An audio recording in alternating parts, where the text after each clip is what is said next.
My people say that carry the donkey. I hope I've done them.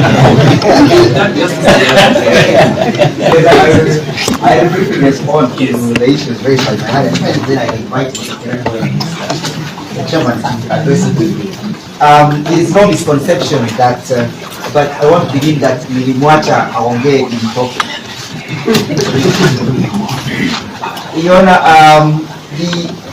You have been told that section 94 subsection 1 is what council is defining as normative derivative. That's a misconception. In constitutional law, that provision does not qualify to be defined by that doctrine. The simple reading of the word normative means it relates to a norm, a rule, or a thing that should be.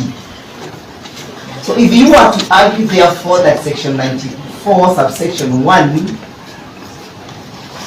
is to be constituted or to be construed as a normative derivative vis-a-vis the provision of Article 33, the question therefore posed to the court therefore in determining the norm in section 93 would be, in normal circumstances, how would court regard such a statement by the charge sheet?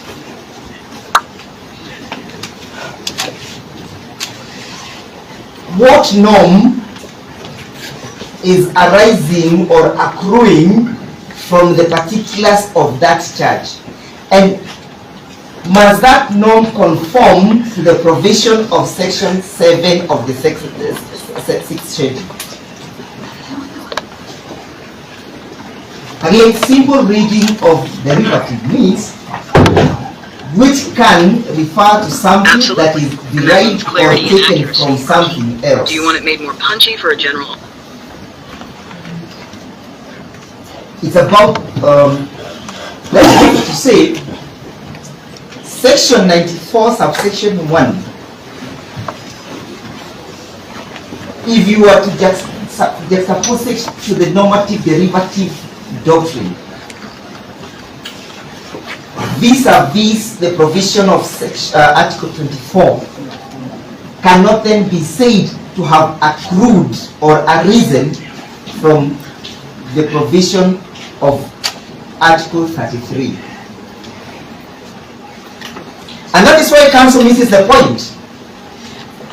Of course, deliberately so, because he does not want to appreciate the fact that section 7 of the 6th schedule was enacted so that it can assist the court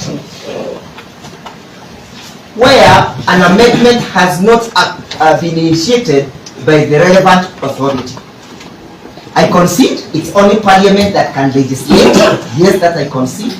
But in the absence of a legislation, what is the import of section 7 of the 6th schedule? And what is the scope of the application of section 7 of the 6th schedule? If the scope is not such, the scope of application is not such as this one. The reason why Parliament, the reason why the people of Kenya enacted section 7 of the 6th schedule, they were alive to the fact that not all laws that may suffer amendments or repeals upon the enactment of the new constitution. And therefore they created an avenue for a magistrate or a judge to have the flexibility of dealing with a situation as and when it arises. Of course, my learned friend would want to argue, on the contrary, that it calls you, it limits you and makes you rigid to the interpretation. That is not the expectation. He has addressed you on the question of the repeal. If, even when a repeal has not approved of a section that is not in conformity with the Constitution, the obligation of the court faced with such a challenge is to make sure that that section does not defeat the purpose for which the Constitution was enacted. And then where do you get that purpose? You get that purpose under Article 10. For the benefit of my learned friend, who seldom practices constitutional law,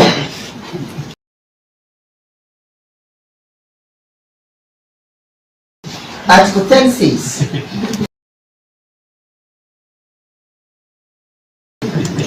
the national values and principles of governance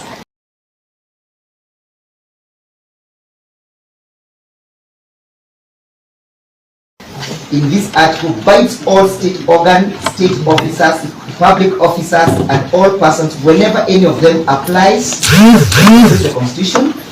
That is not what you're inviting me to. Enact, applies or interprets the law. That is what you're inviting me to.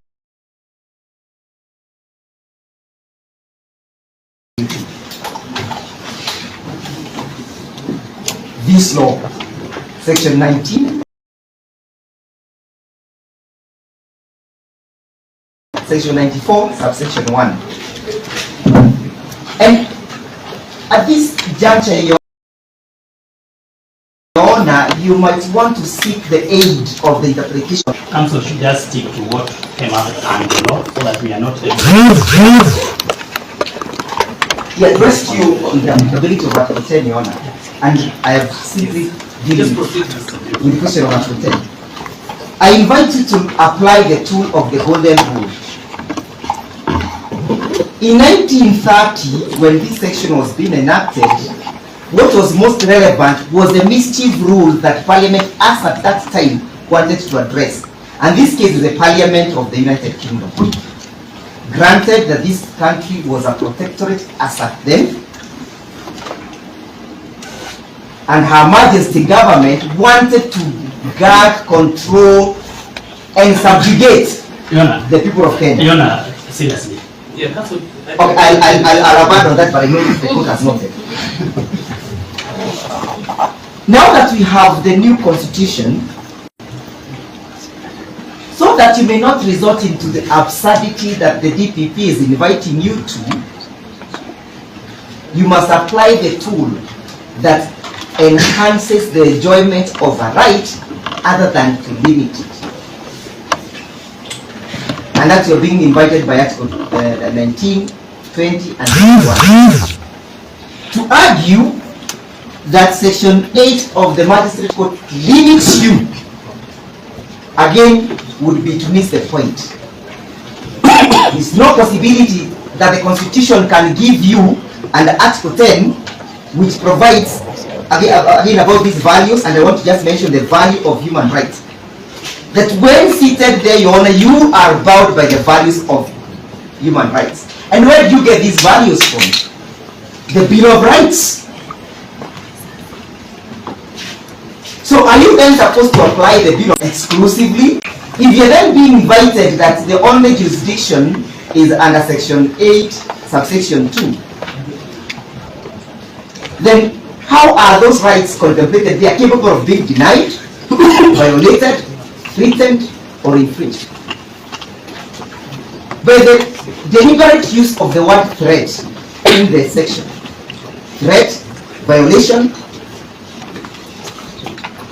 denial, or infringement invites you to holistically analyze the entire concept of human rights.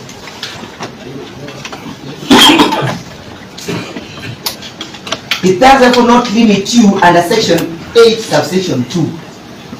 Otherwise, how can the Constitution give you and then a legislation take it away from you? Then when interpreting that Section 8, again, you must interpret it in a manner that advances the enjoyment of that right, other than limiting it.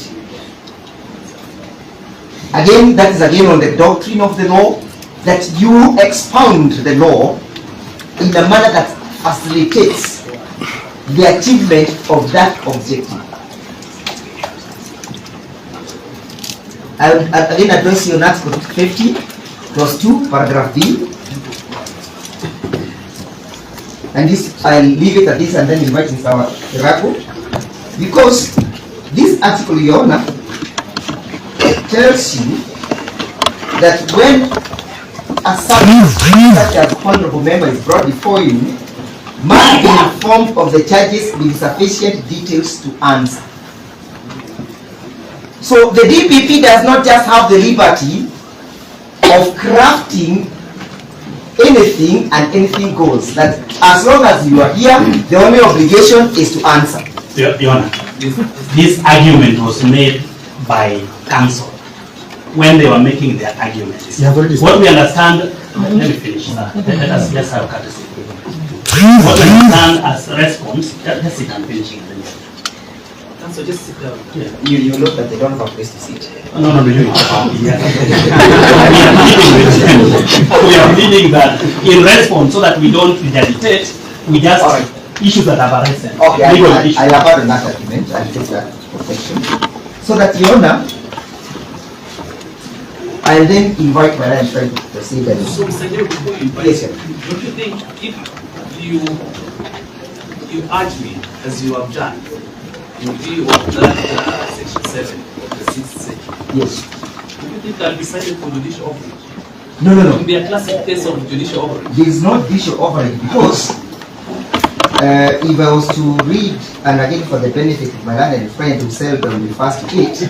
Sorry, this second time I'm not taking it. I am a master's holder in constitutional law. It's not.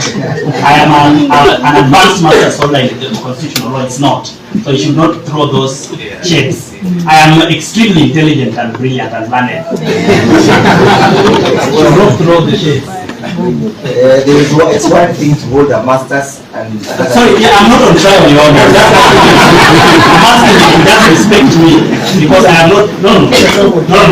Yes, this is the second time counsel is attacking me and I seldom, but I am asking him to respect me because he's my friend. Okay. That's not the matter. Yes, Your Honor. Mr. Which has demonstrated his credentials. Yes. Let's not challenge it. And we are not surprised by those credentials, but surprised by the inability to apply the same. I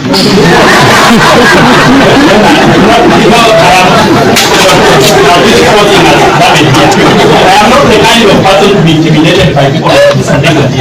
So this court should just direct him that he respects the court if he doesn't want to respect me. And if he doesn't want me to lose my respect for him today.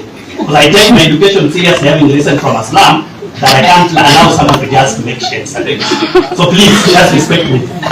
Let's not insist that. I was actually about to praise the council for their appropriateness and their propriety, but now I think we almost descended. Yeah. Let's just maintain our cool and decorum. Well, You already wound up. I was just expressing that perspective. Yes, Your Honor. There is no judicial overreach because the philosophy behind the enactment of Section 7 was in the mind of the drafters of the Constitution that there exist laws and there was need and the necessity to save those laws so that they may not all be considered to be inconsistent with the Constitution by virtue of Article 2 of the Constitution. And that is why, Your Honor, Section 7 says all laws in force immediately before the effective date continues in force and shall be construed with the alteration, adaptation, qualification, and exceptions necessary to bring it into conformity with this Constitution. So this is an invitation to any judicial officer who seeks to adjudicate over a dispute. Additionally, Your Honor, this is also in respect to any other state organ that is invited to apply laws. For example, the procurement laws that were enforced before then, or perhaps the marine laws that were enforced before then, or any other law. So there will be no judicial overreach, Your Honor, if you are then to apply, because that is a constitutional invitation that you cannot avoid. Most of that. Thank you, Councillor. You're the last one, Mr. Kihara. I think the chairman has to say just 2 minutes. Your Honor, I don't know whether this would be an interruption of the proceedings. Mr. Witty has a habit of always rising when I rise. If I stand, I can submit when he's standing. I don't have a problem. But let me make the submission. Jonas, I was just going to make a small request. I am not your enemy, sir. I was going to make a request that before they are done, we let them finish. I just want to mention an authority. I'm not arguing. Just bring it to your attention. If you allow me to read a paragraph, so that as he responds, they also tackle. No, we are beyond that. I am allowed to make an application to reopen. He has already closed his case. Yes. I'll address that. Let's just finish with that. Okay, that's fine. Let's finish. They are responding to what you raised. He cannot be allowed to be sitting. I think the court has directed. The court has directed. Yes. Yeah, Jonas, very briefly, very briefly. There is a suggestion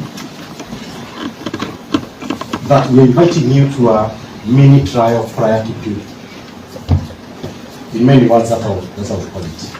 We are not asking you to evaluate any evidence. We are only asking you to look at the content of the charge sheet in terms of the wording, and look at the relevant section of the law that is said to be based, and make a judicial determination in accordance with section 18, subsection 5. Also, section 104 of this case. That is all that we are asking for.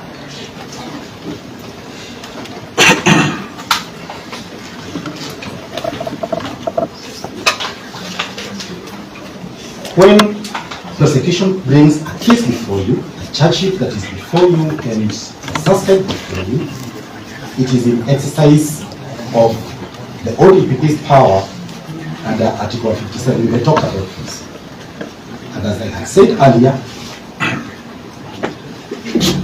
this power must not be abused. Indeed, and Mr. Whitty knows this very well, that what sub-article 11 says is that that power of the DPP, in exercising the powers conferred under this article, the DPP shall have regard to the public interest, the interest of the administration of justice, and the need to prevent and avoid abuse of the legal process.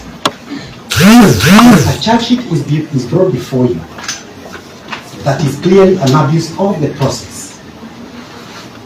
Your Honor, that is a charge sheet that you should reject, and the court gives you, the law gives you that power.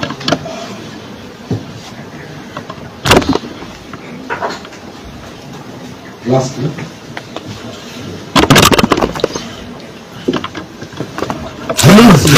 last today, Mr. Kibe Mungai told us in another court setup, that there's a reason why that the new constitution, the bar on this side, the defense, the prosecution, and the bench was made to be advocates. We no longer have police officers on that side, advocates, and then there used to be district magistrates on that side. Those days. Now we have advocates. So that when materials are brought before the courts, the level at which we interrogate them is not the basic level. We should present before the court, and then before the court, and the court applies its mind, its legal mind, to assess a situation so that we prevent and avoid abuse of process. How do I say this?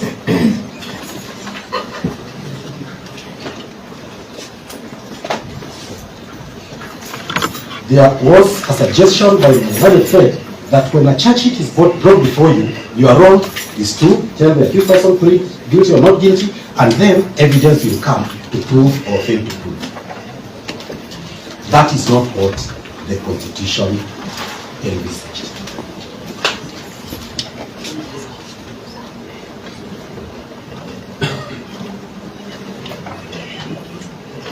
It envisaged a situation whereby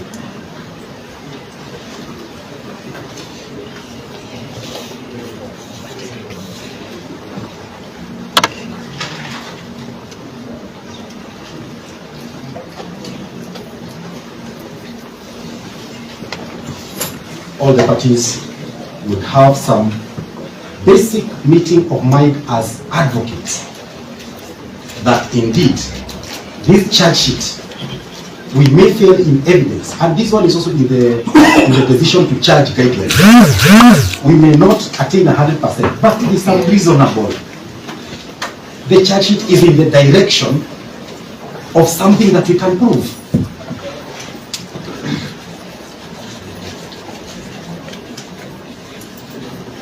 So you're being told, yes, there's nothing threatening, there's nothing insulting, there's nothing offensive, but nonetheless, let her take plea. We will move along and see what we will do along the way. I hope we didn't say that. I hope the record will help us. Let's move.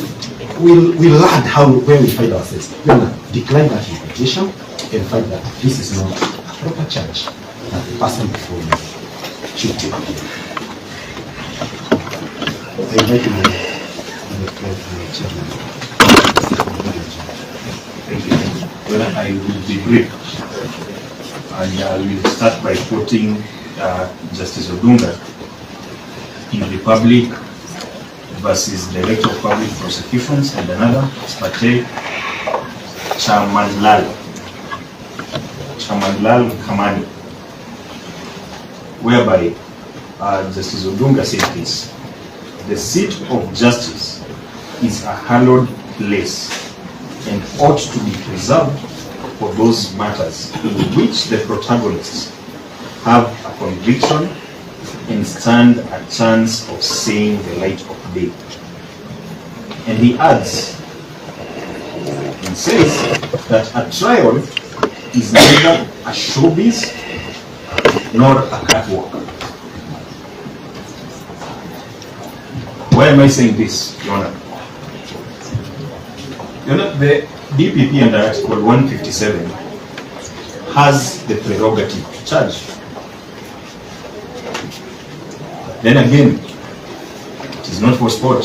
It must be exercised reasonably, lawfully, and within the constitutional bounds. The DPP, the office of the DPP, is assumed to be sane and rational. We operate on the gracious presumption that the office of the DPP is sane.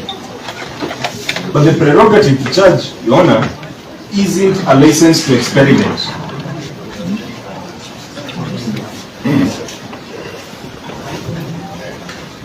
What, Your Honor, we are telling you is that you don't need to taste the meal to know that something is off. Even the smell of it can tell you that there is something that is off. Finally, Your Honor, two issues.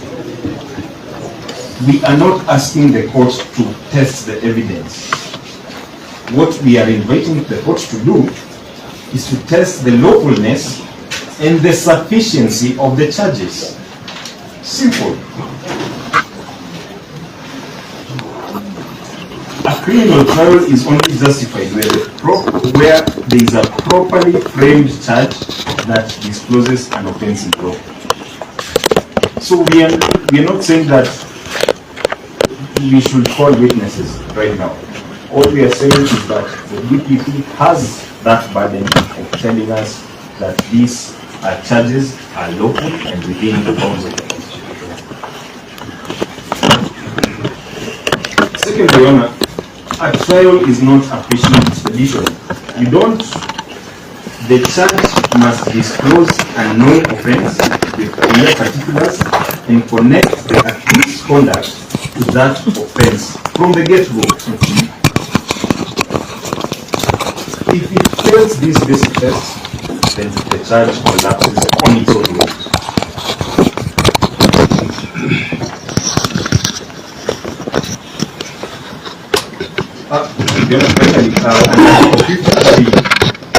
An accused person must be informed of the charges with sufficient detail. So, what we are saying is that the accused person ought to have known how her words amounted to offensive conduct under Section 94, which is not the case. the DPP can't say that then the court gave the right to stop the process.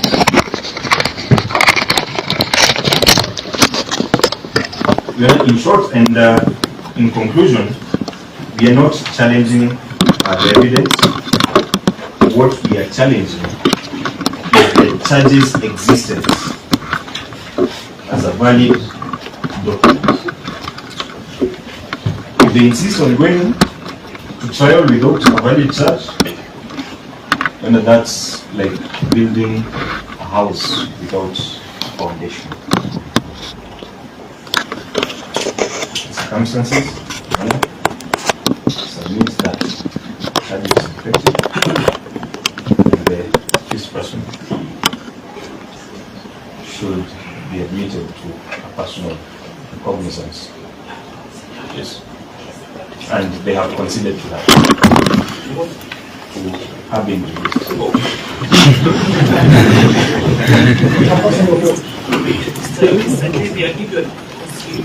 I just wanted to mention an authority.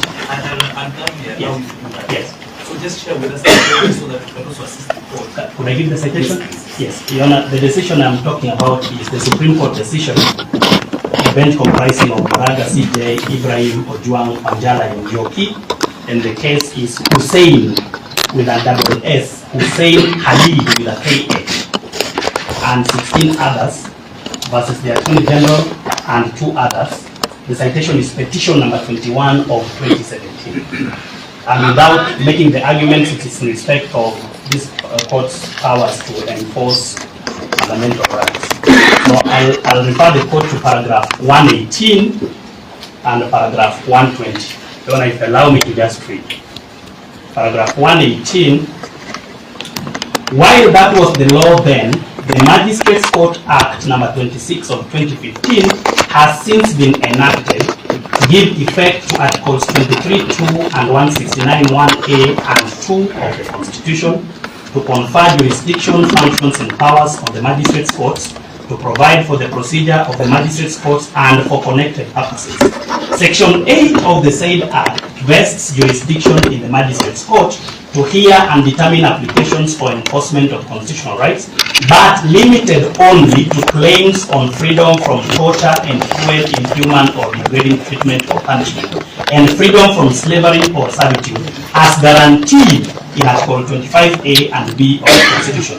The jurisdiction of the Magistrates Court does not also extend to determination of claims for compensation for loss or damage suffered in consequence of a violation, infringement, denial, or a right or fundamental freedom in the Bill of Rights. 120. We therefore find and hold that there is now legislation that provides on how magistrates courts may determine allegations of infringement of fundamental rights.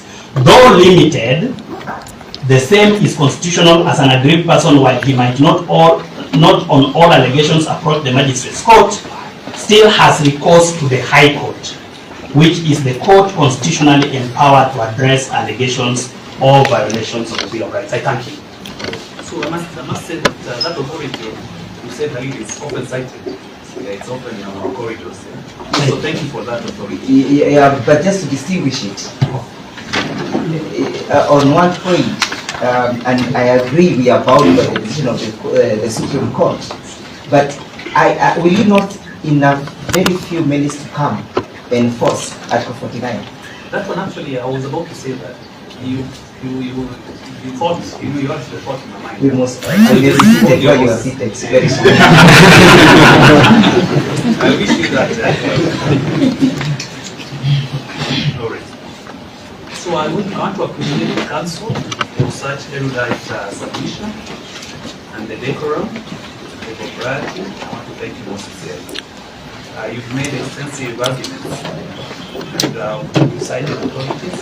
We've not had a chance to look at those authorities in the case laws. And also we've cited so many provisions of the Constitution together with the statutory provisions we've cited. So I'll request that I'll defer the ruling. I'll defer the ruling on that application to a later date.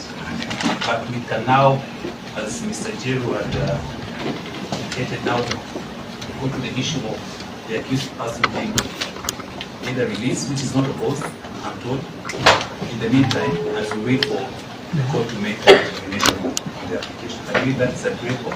Yes, that's agreeable. The court can determine whatever terms and conditions.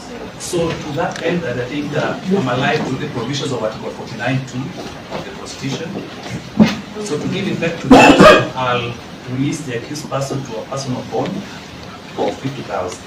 So the accused person will release a personal bond of 50,000 pending the determination of the application that we just had. Next week, I'm swamped with so many matters that actually I put my willing in 2 days, but unfortunately next week I'm not, so I'll do the other week, the week after next week. So that on the 29th, so I'm proposing if 29th is convenient, we can come back on 29th at 9 a.m. if it's convenient. Could we do it on first now that the case will be out on board? Yes, first is it's amenable to all the parties.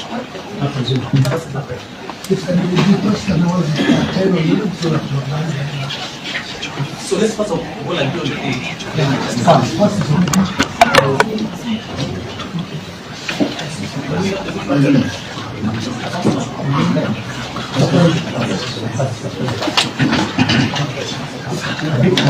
Propose 11th of August. You know, we have a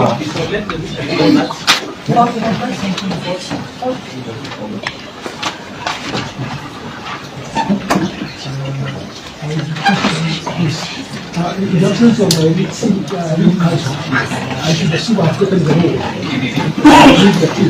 And I request more convenient details. I thought I think I'm very complex.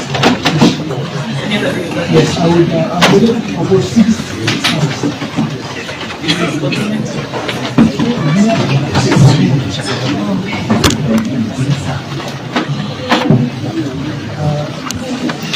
is a proposal of the on my side. The 11th, there is a date that appears to be more convenient to the council.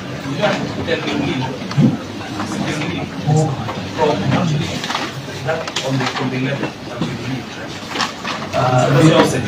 We could go back to the 29th if it was continued then. the earlier the better. Yeah. My colleagues will represent. So if 29th is okay, usually the sooner the better. 29th.